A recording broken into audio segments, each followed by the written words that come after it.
اعوذ باللہ من الشیطان الرجیم بسم اللہ الرحمن الرحیم۔ السلام علیکم، امید ہے آپ سب خیریت سے ہوں گے۔ قدیم دور کی کہانی ہے۔ کہتے ہیں کسی گاؤں میں ایک بوڑھا اپنے نوجوان بیٹے کے ساتھ رہتا تھا۔ پرانا سا ایک مکان تھا۔ ایک کمرے میں باپ بیٹا رہتے، دوسرے کمرے کو استبل بنایا ہوا تھا، وہاں ان کا گھوڑا رہتا تھا۔ یہ گھوڑا بڑا شاندار اور نہایت اعلیٰ نسل کا تھا۔ بہت پہلے بوڑھے کسان کے ہاتھ ایک گھوڑے کا بچہ لگا۔ اس نے باپ کی طرح اسے پالا۔ بڑا ہو کر اس گھوڑے کی خوبصورتی کی دھوم مچ گئی۔ دور دور سے لوگ اسے دیکھنے آتے۔ گاؤں کے رئیس نے اسے دیکھا تو پہلی نظر میں گھوڑے کا دیوانہ ہو گیا۔ اس نے بوڑھے کو بلا کر منہ مانگی قیمت کی پیشکش کی۔ کسان نے معذرت کرتے ہوئے کہا، وہ گھوڑا نہیں، میرا بیٹا ہے۔ اپنی اولاد کو کوئی فروخت نہیں کرتا۔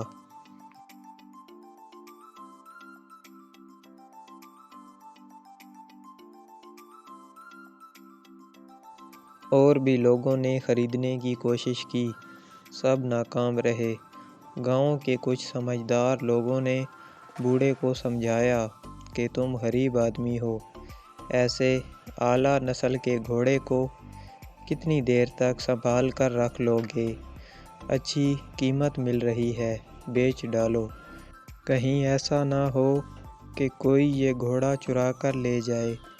ایسے ہر مشورے کے جواب میں وہ بابا جی مسکرا دیتے اور بس بات ختم ہو جاتی۔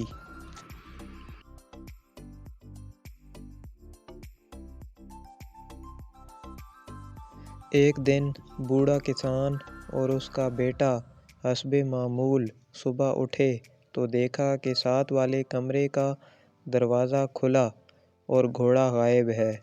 پریشان ہو کر آس پاس دیکھا مگر کوئی سراغ نہ ملا۔ بستی والوں کو پتہ چلا تو وہ افسوس کرنے آئے۔ جب لوگوں نے گھوڑا بیچنے کا مشورہ دیا تھا، انہوں نے فٹ سے طعنہ دیا کہ تمہیں سمجھایا تو تھا کہ گھوڑا بیچ دو، اس وقت نہیں مانے، اب تمہاری بدقسمتی کہ بغیر کچھ لیے گھوڑا گنوا بیٹھے۔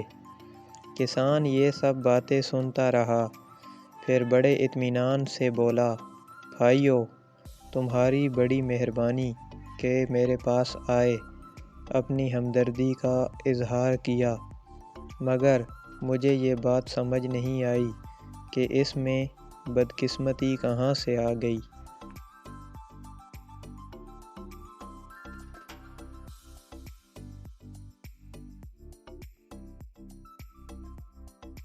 یہ درست ہے کہ میرے پاس گھوڑا تھا جو مجھے اپنی اولاد کی طرح عزیز تھا۔ آج صبح وہ گھوڑا اپنے کمرے سے غائب ہے۔ اس حد تک تو یہ بات درست ہے، مگر اس کے بارے میں ابھی سے یہ کیسے طے کر لیا گیا کہ یہ بدقسمتی ہے؟ گاؤں والے بڑے حیران ہوئے، آپس میں کہنے لگے کہ شاید صدمے کی وجہ سے بابے کا دماغ چل گیا ہے۔ یہ بدقسمتی نہیں تو اور کیا ہے کہ ہزاروں کی مالیت کا گھوڑا چوری ہو گیا۔ بڑبڑاتے ہوئے سب لوگ واپس چلے گئے۔ 2-3 دن بعد اچانک وہ گھوڑا واپس آ گیا۔ اپنے ساتھ وہ جنگل سے صحت مند اعلیٰ نسل کے 21 نوجوان گھوڑے بھی لے آیا۔ گاؤں میں دھوم مچ گئی۔ لوگ آ کر بوڑھے کو مبارکبادیں دینے لگے۔ انہوں نے اعتراف کیا کہ ہم نے اس روز غلط بات کی تھی، گھوڑے کا چلا جانا بدقسمتی نہیں تھی، اصل میں تو تمہاری خوش قسمتی تھی۔ آج پورے 21 گھوڑے تمہارے گھر آ گئے۔ کسان نے غیرت سے یہ سب تبصرے سنے اور پھر کہا، بھائیو، مجھے ایک بار پھر تمہاری باتوں کی سمجھ نہیں آئی۔ میرا گھوڑا واپس آ گیا۔ یہ درست ہے کہ وہ 21 گھوڑے لے آیا، مگر اس میں خوش قسمتی کی کیا بات ہے؟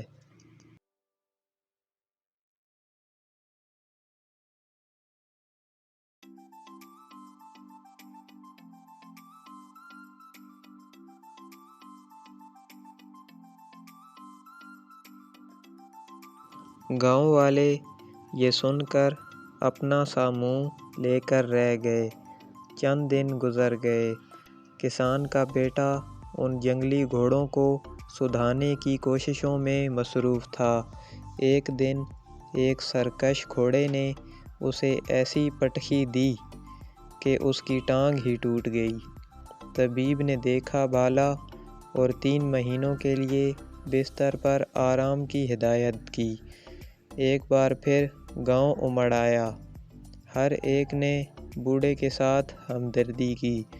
چند ایک نے صاف گوئی کے ساتھ اعتراف کیا کہ بابا جی آپ ہی ٹھیک تھے، ان 21 گھوڑوں کا آنا خوش قسمتی نہیں بلکہ در حقیقت بدقسمتی کا اشارہ تھا۔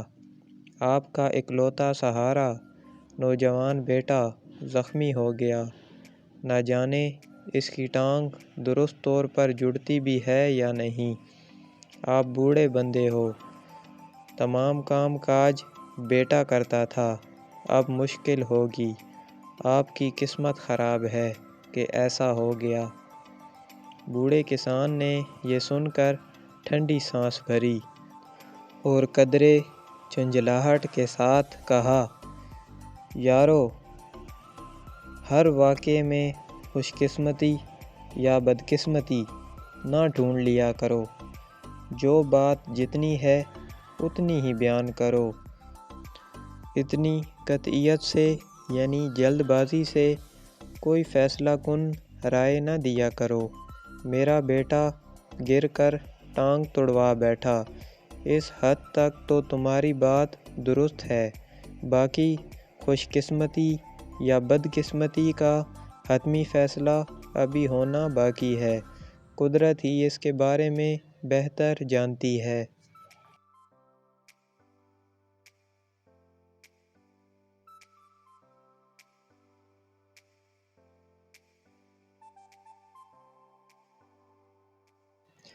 دو تین ہفتے گزرے، اچانک ہی جنگ چھڑ گئی۔ قریبی ملک کی فوج نے حملہ کر دیا۔ بادشاہ نے جبری بھرتی کا حکم دیا۔ ریاستی اہلکار دوسرے دیہات کی طرح اس گاؤں میں بھی آئے اور بوڑھے کسان کے زخمی بیٹے کے سوا ہر نوجوان کو پکڑ کر لے گئے۔ گاؤں والے روتے پیٹتے بابے کے پاس آئے اور کہنے لگے کہ ہم تو تمہیں بیوقوف سمجھتے تھے، تم تو ہم سب سے زیادہ سیانے نکلے۔ واقعی تمہارے بیٹے کا حادثہ بدقسمتی نہیں تھا، سچ پوچھو تو تمہاری انتہائی خوش قسمتی تھی۔ ہم سب کے بیٹے جنگ لڑنے چلے گئے، معلوم نہیں واپس لوٹتے بھی ہیں یا نہیں۔ تمہارا بیٹا تو چلو 3-4 ماہ میں ٹھیک ہو جائے گا۔ بوڑھے کسان کے پاس سوائے سر پیٹنے کے کوئی چارہ نہیں تھا۔ بے چارگی سے اس نے کہا، بھائیو، اگر تم لوگ اصل بات کو سمجھ لیتے تو کبھی اتنا پریشان نہیں ہوتے۔ ہم سب بہت جلدی کسی واقعے پر خوش قسمتی بدقسمتی کا لیبل لگا دیتے ہیں، حالانکہ یہ سب تصویر کے چھوٹے چھوٹے ٹکڑے ہوتے ہیں۔ ہم میں سے کسی کے پاس مکمل تصویر نہیں، تصویر کا ایک ٹکڑا ہی ہوتا ہے، اس ٹکڑے کو ہم مکمل تصویر سمجھ لیتے ہیں۔ ایک ٹکڑا کبھی تصویر کو درست طریقے سے بیان نہیں کر سکتا، اس کے رنگ تک نہیں بتا سکتا۔ ہمیں حتمی رائے دینے کی بجائے انتظار کرنا چاہیے۔ جو واقعہ ہوا ہے اسے اتنا ہی سمجھنا اور ماننا چاہیے۔